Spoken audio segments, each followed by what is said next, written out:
Hello everyone, welcome to future world insight. Question number 6, पंचायतों एवं नगर पालिकाओं के संबंध में भारतीय संविधान में किस वर्ष प्रावधान किया गया?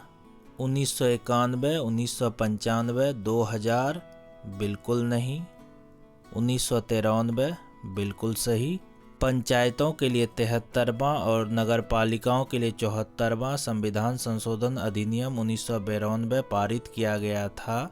पंचायती राज व्यवस्था 24 अप्रैल 1993 को लागू हुआ।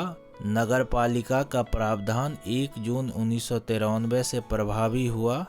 इन संशोधनों के माध्यम से स्थानीय निकायों को संवैधानिक दर्जा प्राप्त हुआ और संविधान में भाग 9 पंचायत तथा भाग 9A नगर पालिकाएं जोड़े गए।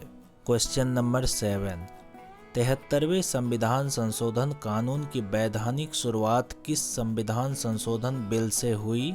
61वां संविधान संशोधन बिल, 62वां संविधान संशोधन बिल, 63वां संविधान संशोधन बिल? बिल्कुल नहीं। 64वां संविधान संशोधन बिल? बिल्कुल सही। उपयुक्त में से कोई नहीं? बिल्कुल नहीं। तत्कालीन प्रधानमंत्री राजीव गांधी ने पंचायती राज संस्थाओं को संवैधानिक दर्जा देने के लिए 1989 में 64वां संविधान संशोधन विधेयक लोकसभा में पेश किया था। हालांकि यह लोकसभा में तो पारित हो गया, लेकिन राज्यसभा में बहुमत न मिल पाने के कारण गिर गया था। क्वेश्चन नंबर 8, किस संवैधानिक संशोधन के द्वारा पंचायती राज संस्थाओं को संवैधानिक स्तर प्राप्त हुआ? 73वां संविधान संशोधन? बिल्कुल सही। 74वां संविधान संशोधन ये नगर पालिकाओं के लिए था। 71वां संविधान संशोधन यह मुख्य रूप से भाषाओं से संबंधित है। कोनकी, मणिपुरी और नेपाली को 8वीं अनुसूची में शामिल किया गया था इस संशोधन के द्वारा। इनमें से कोई नहीं? बिल्कुल नहीं।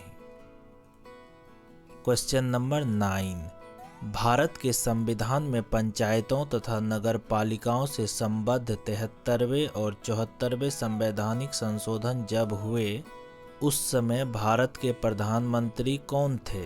इंदिरा गांधी, राजीव गांधी? बिल्कुल नहीं। PV नरसिम्हा राव? बिल्कुल सही। BP सिंह? बिल्कुल नहीं। PV नरसिम्हा राव जी का कार्यकाल 1991 से 1996 तक था। क्वेश्चन नंबर 10, पंचायती राज संस्थाओं को 29 कार्यों की सूची किस अनुच्छेद के तहत दी गई है? अनुच्छेद 243H।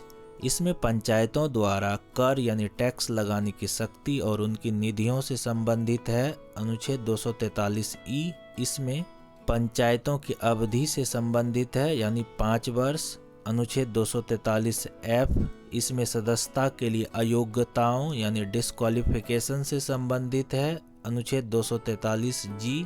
बिल्कुल सही।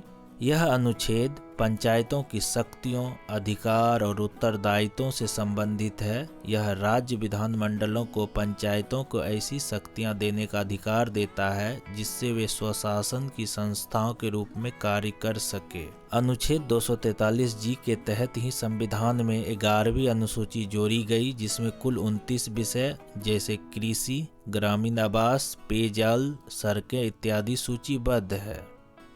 उपयुक्त में से कोई नहीं, उपयुक्त में से एक से अधिक? बिल्कुल नहीं। Thank you for watching.